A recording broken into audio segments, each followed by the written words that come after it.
Olá, boa tarde. Você acompanha agora notícias do Brasil e do mundo desta quinta-feira. Eu começo essa edição com as manchetes dos sites dos principais jornais do país. Folha de São Paulo: Brasil fica fora da lista de países que receberão 500 milhões de vacinas doadas pelos Estados Unidos. A Casa Branca divulgou 92 nações de baixa renda e da União Africana que obterão doses da Pfizer. E agora o Estadão: preço do apoio político subiu, diz Marcos Mendes, sobre orçamento secreto. Segundo o economista, o esquema reflete a incompetência do Planalto em articular. Valor Econômico: Vale é condenada a pagar R$1 milhão para cada empregado morto em Brumadinho. A sentença é de primeira instância e cabe recurso. E por fim, o Globo: Pazuello ofereceu para a OMS conhecimento sobre tratamento precoce, mostram telegramas do Itamaraty.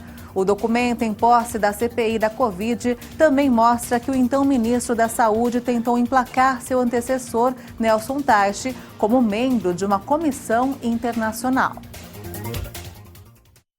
Na Europa não é suficiente para evitar o ressurgimento da pandemia, segundo a Organização Mundial de Saúde. A entidade pediu que se evite o erro que causou o aumento dos casos no verão de 2020. O nível atual de vacinação contra o coronavírus na Europa não é suficiente para prevenir o ressurgimento da pandemia. O alerta foi feito nesta quinta-feira pelo braço europeu da Organização Mundial da Saúde.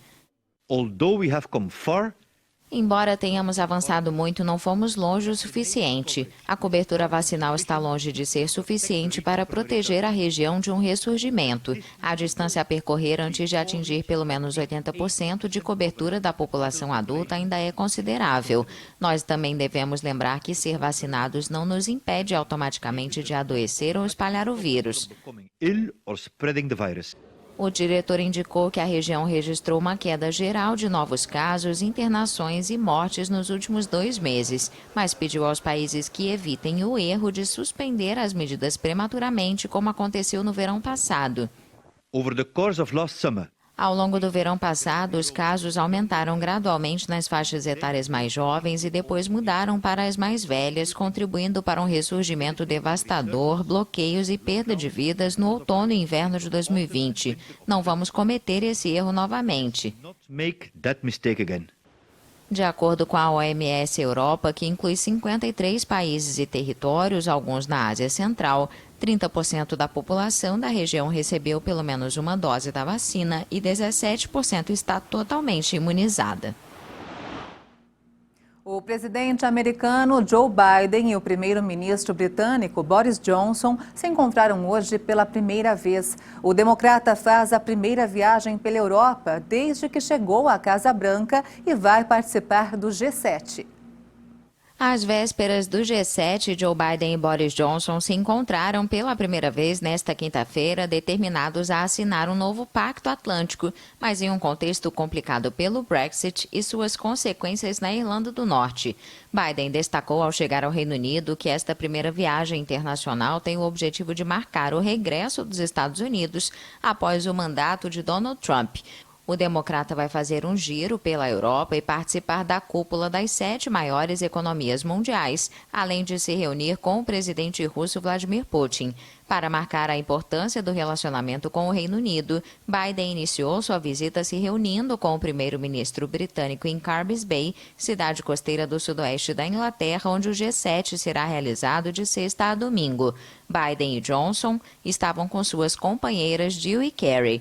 Os dois dirigentes irão posteriormente assinar uma nova Carta Atlântica concebida segundo o modelo acordado pelos seus antecessores Roosevelt e Churchill há 80 anos, mas levando em consideração novas ameaças como os cyberataques e a crise climática. O documento pretende reafirmar que, embora o mundo tenha mudado desde 1941, os valores permanecem os mesmos quando se trata de defender a democracia, a segurança coletiva e o comércio internacional. Mas as tensões em torno da Irlanda do Norte em decorrência do Brexit ameaçam um melhor resultado da reunião. A subsidiária da JBS nos Estados Unidos informou que pagou 11 milhões de dólares, o equivalente a 55 milhões de reais, em resgate após o ataque hacker à sua operação no país. A companhia foi vítima de um ataque cibernético no fim de maio. A revelação foi feita pelo diretor executivo da JBS nos Estados Unidos, André Nogueira, ao Wall Street Journal. Nogueira disse que foi muito doloroso pagar os criminosos, mas, segundo ele, foi feito o correto para os clientes da companhia. O valor pago aos hackers equivale a 55 milhões de reais. A JBS havia indicado às autoridades americanas que estava sendo alvo de um cyberataque proveniente de uma organização criminosa, provavelmente sediada na Rússia. Os servidores em que se baseiam seus sistemas de informática na América do Norte e na Austrália foram atacados, paralisando as atividades do grupo na Austrália e suspendendo algumas linhas de produção nos Estados Unidos. E olha só, Emma, uma rinoceronte branca do sul, viajou de Taiwan para dar continuidade à espécie no Japão. Ela ganhou uma competição com outras 23 fêmeas e agora está no caminho para encontrar Moran, um macho de 10 anos. Como muitos, Emma teve seus planos de viagem prejudicados pelo coronavírus. Mas depois de meses de atraso, a rinoceronte da espécie branca do sul chegou ao Japão para encontrar o amor. A fêmea de 5 anos passou pelo Lifu Safari Park de Taiwan, onde venceu uma competição e ganhou a chance de encontrar um companheiro para procriar. A equipe do parque disse que ela foi escolhida em um grupo de 23 rinocerontes por causa de seu temperamento tranquilo e físico esguio. A paquiderme havia sido transferida para o zoológico Saitama Tobu, fora de Tóquio, em março, mas complicações causadas pela pandemia atrasaram sua partida. Emma deve ficar em exposição no Japão por várias semanas, ao mesmo tempo em que realiza o compromisso mais sério, conhecer o pretendente Moran, de 10 anos. Os programas de reprodução em zoológicos têm desempenhado um papel fundamental no repovoamento de rinocerontes brancos do sul. A espécie atualmente soma cerca de 19 mil animais que podem ser encontrados na natureza em todo o sul da África. Os rinocerontes foram quase dizimados no século passado, mas conseguiram se recuperar graças aos esforços de conservação.